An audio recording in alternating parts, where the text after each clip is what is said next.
बिस्मिल्लाहिर्रहमानिर्रहीम नन چې موږ سٹارټ اخلو نو د هومیوستاسیس نه سٹارټ اخلو. هومیوستاسیس څه ته وایي؟ نو د دې د ایکسپلین کولو لپاره فرض کا موږ وایو لکه څرنګه چې الله تعالی دا دنیا پیدا کړل دا بالکل په یو کانسټنټ ریشو باندې روانه ده، په یو مستقل رفتار باندې دا روانه ده. فرض کا موږ سن ته وګورو، موږ مون ته وګورو، نو دا بالکل پر خپل رفتار باندې روان دي، پر خپل پروسس باندې روان دي. فرض کا موږ دا کم فلینټ چې دی هغه واخلو سیاري، دا پر خپل مدار کې بالکل گردش کوي او یو مستقل کانسټنټ روان دي، په یو کانسټنټ ریشو باندې دا چلیږي. ټول نظام دا دی چې په یو کانسټنټ په یو نارمل کنډیشن باندې روان دی.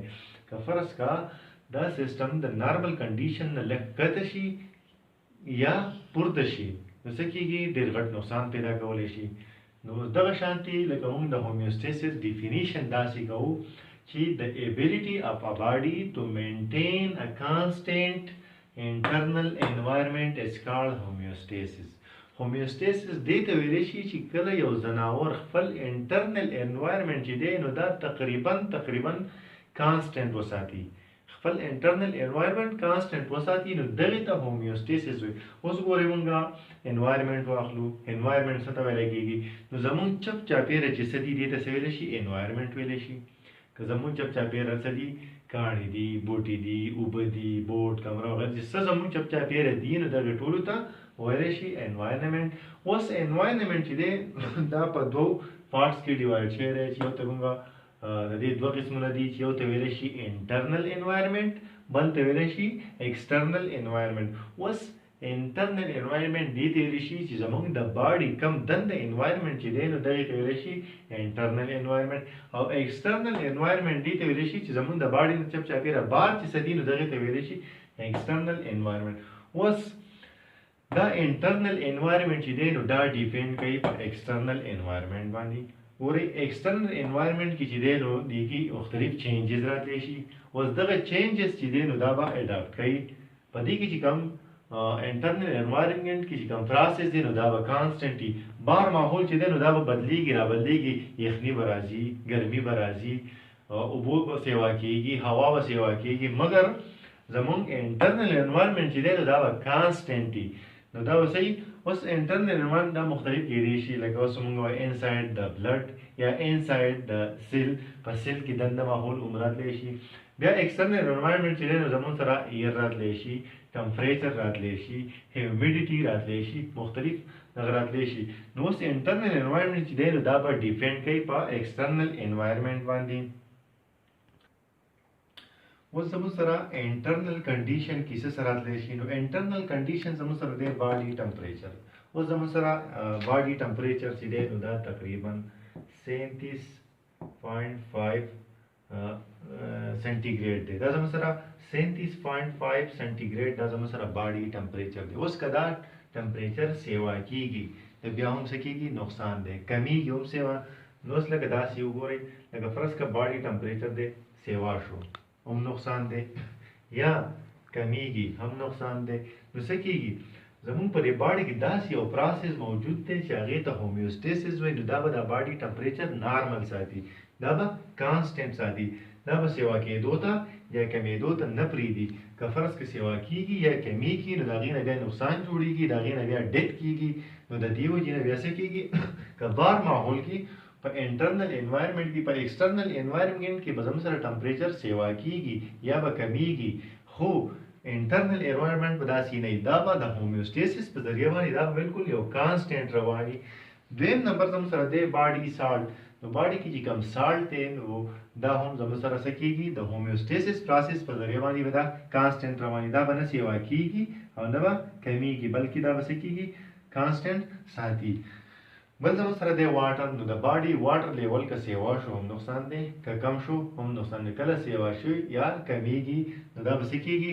دا چې مستقل ساتي نو د هومیوستاسیس پروسس په ذریعه باندې زمونږ باډي واټر لیول چې دی نو دا به یو کانسټنټ وي، دا به مستقل وي. بل زموږ سره دی ویسٹ پروډکټ. نو په باډي کې چې کوم ویسٹ پروډکټ پیدا کېږي نو دا د باډي دپاره څه دي؟ دا ډېر زیات نقصان دي. نو دا به دا څه کېږي؟ دا به د باډي نه ریمو کوي، بار به خارجوي. که فرض که دا نه خارجېدی، باډي کې جمع کېدی، دا بیا انتهایي نقصان او د باډي چې دی نو انسان ډیت په کېدی، د لیوینګ ارګینزم ډیت په کېدی. بل زمون سره شو بلډ شوګر لیول.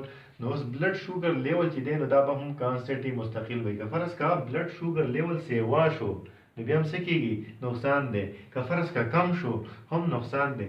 نو چې کله کمېدو یا زیاتېدو نه بچ کېدو لپاره زموږ سره الله تعالی موږ داسې یو نظام یو یو داسې سیستم راکړی دی هومیوسټیسس چې هغه بالکل داسې کېږي برقرار به ساتي. زموږ سره کمپوننټ آف هومیوسټیسس. اوس د هومیوسټیسس کم کمپوننټ چې دي نو پای کې نمبر 1 راځي ترمو ریګولیشن. اوس ترمو ریګولیشن دې ته ویل شي چې موږ د باډي ټمپریچر چې دی نو دا موږ مینټین وساتو. نو دغه ته ویل شي ترمو ریګولیشن. ترمو مین ټمپریچر، ریګولیشن مین ریګولر مطلب کانسټنټ. نو مونږ مخکې دا خبره وکړه چې د باډي ټمپریچر چې دی نو دا به څه کېږي؟ که فرض کړه سیوا کېږي نو هم نقصان دی، کمیږي هم نقصان دی. نو دا به څه کېږي؟ دا به کانسټنټ ساتي. نو د هومیوسټیسس پروسس په ذریعه باندې به دا څه کېږي؟ دا ټمپریچر به کانسټنټ رواني. نو دغې ته ویلی شي ترمو ریګولیشن. ترمو ریګولیشن مطلب چې مونږ د خپل باډي ټمپریچر چې دی دا کانسټنټ ساتو.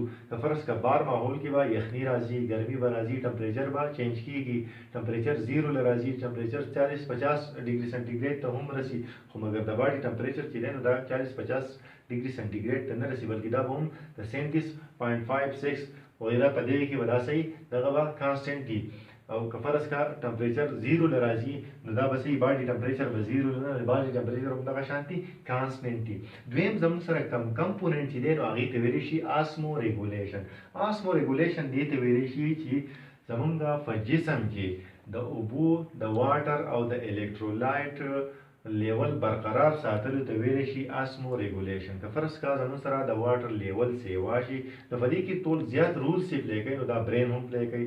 نو برین چې دی نو دا بیا ډایرکشن ورکوي کډني له، او کډني چې دی دا بیا زیات یورین پیدا کوي.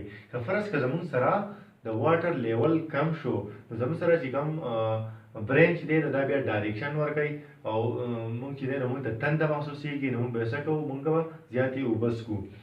سره تړ کمپوننټ چې دی نو هغه زموږ سره اسکریشن دی. نو اسکریشن څه ته ویلی شي؟ نو اسکریشن د پروسس ان وچ د باډي ریموو ویسٹ پروډکټ. دا هغه پروسس دی چې په دې کې باډي چې دی نو دا ویسٹ پروډکټ بهر ته وباسي. لکه زموږ په باډي کې چې د میټابولیزم په ذریعه باندې کوم ویسٹ پروډکټ جوړیږي، اوس دغه ویسٹ پروډکټ چې دی نو دغه د باډي دپاره هارمفول وي. نو دغې لپاره به ضروري وي چې دا د باډي نه بهر ته وباسي. نو هومیوسټیسس داسې پروسس دی چې په دې کې به داسې کېږي دا به کانسټنټ ساتي. دغه ویسٹ پروډکټ چې دی نو دا به څه کېږي؟ د باډي نه به ریموو کوي. نو دغې نه بیا څه کېږي؟ دغې ته اسکریشن ویلی شي. نو دغه هم د باډي لپاره انتهایي ضروري دی. تھینک یو فار واچنګ. که زموږ ویډیو خوښه شوي نو لایک یې کړئ او ضرور زموږ چینل سبسکرایب کړئ. تھینک یو فار واچنګ.